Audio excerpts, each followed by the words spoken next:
SUCI ने 10 सूत्रीय मांगों को लेकर शहर की सड़कों पर विरोध मार्च निकाला और अनुमंडल प्रशासन को एक ज्ञापन दिया।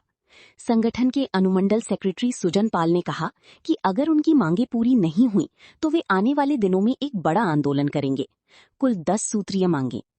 एसयूसीआई ने आज इस्लामपुर शहर में विरोध मार्च निकाला और सब डिवीजन एडमिनिस्ट्रेटर को एक ज्ञापन दिया, जिसमें पेट्रोल, डीजल और रसोई गैस की कीमतों में बढ़ोतरी रोकने, फेरी वालों की झुग्गियों को खाली कराने पर रोक लगाने, बिजली के टैरिफ और स्मार्ट मीटर बंद करने जैसी दूसरी मांगें शामिल थीं।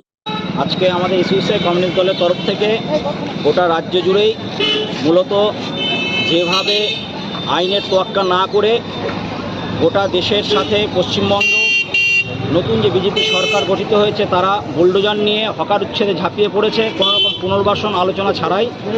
এর বিরুদ্ধে পাশাপাশি আপনারা জানেন যে কি সংবিধান এবং আইনের রীতিনীতি তোয়াক্কা না করে বৈধ ভোটারদের লক্ষ লক্ষ নাম বাতিল করা হয়েছে, যার ফলে ইতিমধ্যে বিধানসভা নির্বাচনে প্রায় 59 লাখ ভোটার ভোট দিতে পারেনি, যারা কাগজপত্র সহ নিজেদের বৈধ ভোটার হিসেবে দাবি করছেন এবং এর মধ্যে যে ভুল হয়েছে সেটা সুপ্রিম কোর্টে স্বীকার করে নিয়েছেন। এছাড়াও যে স্মার্ট মিটার বিগত তৃণমূল সরকার যা বাতিল করেছে, বিভিন্ন রাজ্যে ওড়িশা, উত্তরপ্রদেশ বিভিন্ন রাজ্যেও স্মার্ট মিটারের বিরুদ্ধে আন্দোলনে সেই রাজ্যগুলো স্মার্ট মিটার বসানোর দাবি মেনে নিয়েছে, যে বাতিল করার দাবি। অথচ নতুন বিজেপি সরকার সেই বাতিল হয়ে যাওয়া স্মার্ট মিটার পুনরায় বসাতে চাইছে, যেটাকে আমরা মনে করি টাকা লুটের যন্ত্র এই স্মার্ট মিটার। এছাড়াও জাতীয় শিক্ষানীতি যা জনগণের সাধারণ মানুষের শিক্ষার অধিকার কেড়ে নেবে, এর বিরুদ্ধে।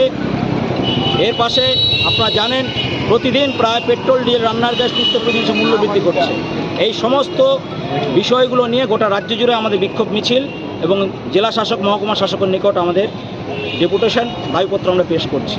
কত দফা দাবি? মিছিল গোটা ইসলামপুর শহরে পরিক্রমা করে আমরা আজকে এখানে সমবেত হয়েছি। কয় দফা দাবি মোট? আমাদের আজকে ডেপুটেশনে 10 দফা দাবি নিয়ে আমরা এসডিও সাহেবের কাছে দাবিপত্র পেশ করি। বলছি যে এই দাবি না মানা হলে আগামী দিন আপনারা? আমরা ধারাবাহিকভাবে এই জনগণের দাবি নিয়ে আন্দোলন গড়ে তুলছি।